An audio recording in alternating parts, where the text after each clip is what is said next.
What if I told you that the most profitable move you can make today is actually walking away from a massive contract?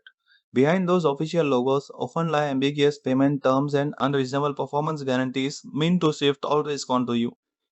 Learn how to spot these rigged documents before you sign away your business. This video is part 1 of our tender red flag series. In this series, we will cover 5 major warning signs that every bidder should understand before investing time and money in any tender. These include restrictive eligibility criteria, aggressive payment terms, hidden penalties and liquidated damages, contradictory specifications, and unreasonable performance guarantees. Now, imagine you spend 3 days preparing a tender. You arrange your EMD, collect all technical documents, prepare a financial bid, upload everything before the deadlines, but later you realize your company was never even eligible to participate. Sounds frustrating? Unfortunately, this happens to many bidders. The first thing every bidder should check is the eligibility criteria. In today's video, we will learn how to identify restrictive eligibility conditions, understand why they matter, and decide whether it's worth participating before investing your time and money. But before we begin, take a second to hit the like button and subscribe to Tender Insights. It really helps the channel reach more professionals like you, and you will be notified when the next red flag video is released.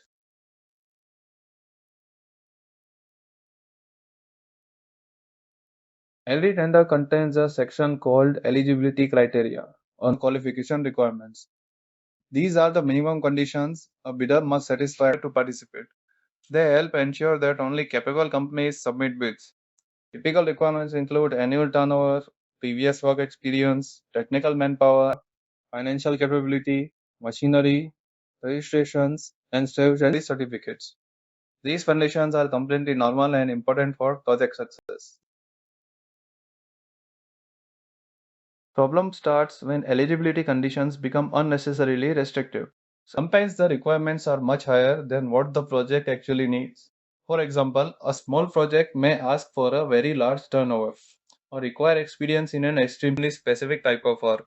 These situations deserve careful evaluation before you decide to bid.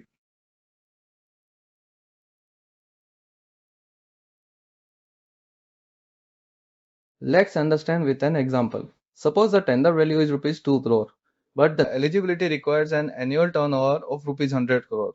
Before assuming this is unreasonable, remember that clients may have project specific reasons for setting higher qualification standards. However, as a bidder, you should always ask yourself, does my company genuinely meet the requirement?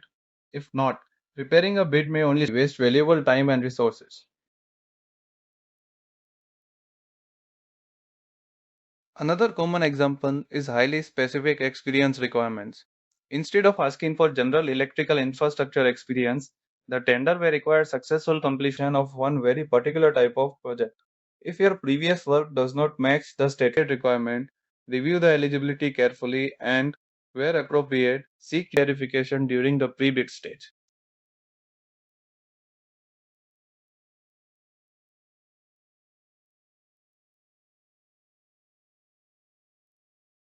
Some tenders require bidders to maintain a local office or service center.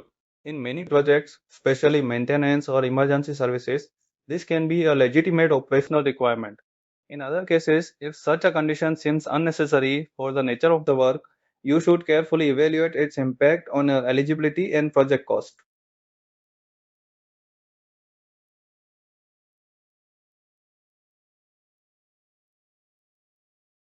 If you believe a condition is unclear or difficult to interpret, use the pre-bid meeting or clarification process provided in the tender.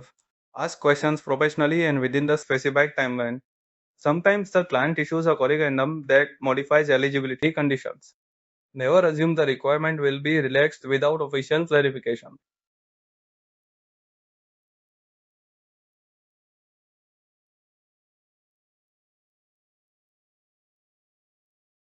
Before preparing any tender, ask yourself 5 simple questions. Does my company satisfy the turnover requirement? Does my previous experience match the tender? Can I provide all required certificates?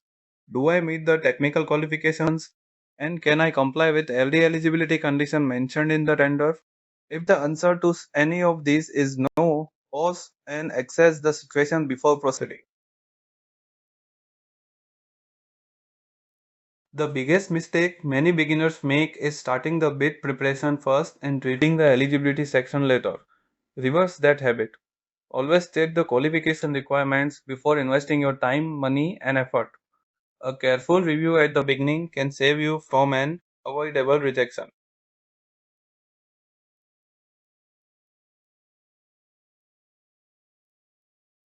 I hope this video helped you understand how important eligibility criteria are before participating in any tender. In the next episode of this series, we will discuss another major warning sign, dangerous payment terms, and explain how they can affect your cash flow and profitability.